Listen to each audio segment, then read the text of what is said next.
Apar Gupta, isn't it a bigger worry that we'll never really know the number of block orders that the government has actually put out, and we don't know the time period within which this has taken place? The numbers could be mind-boggling. Thank you, Vishnu. And just to restore some calm, which is also something to say that it may be boring, but it's important for all of us to know something. Twitter, and that's the first thing I'd just like to say upfront. Twitter is a private Silicon Valley corporation which trades in our data for profit. It's a private company.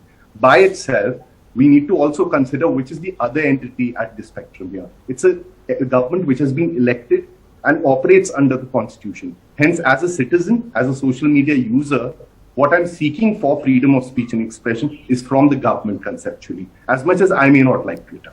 Okay. Now, the second issue which you've pointed to is essentially that users, which are Twitter users, or any users on social media, under these blocking powers which are exercised under Section 69A, do not get notices and the opportunity of what is called as natural justice. This is well documented. In 2 cases, we ourselves at our foundation are legally assisting. The first is Tanul Thakur. He is a journalist who puts up a satire website called Dowry Calculator. His website is blocked. He does not get a notice. He's not given any chance to come before the government and tell them that, hey, it's a satire website. The second case is of Sushant Singh. He's a Twitter user. He's an actor, quasi-journalist, and his tweets are taken down. His account is blocked. And again, he's not given an opportunity of a hearing. So essentially, what is happening is that a social media company is leading the defense for all of them. And I think this is a credible ground to question. Okay. One final thing before I end, the larger government control critique which is coming through is well justified.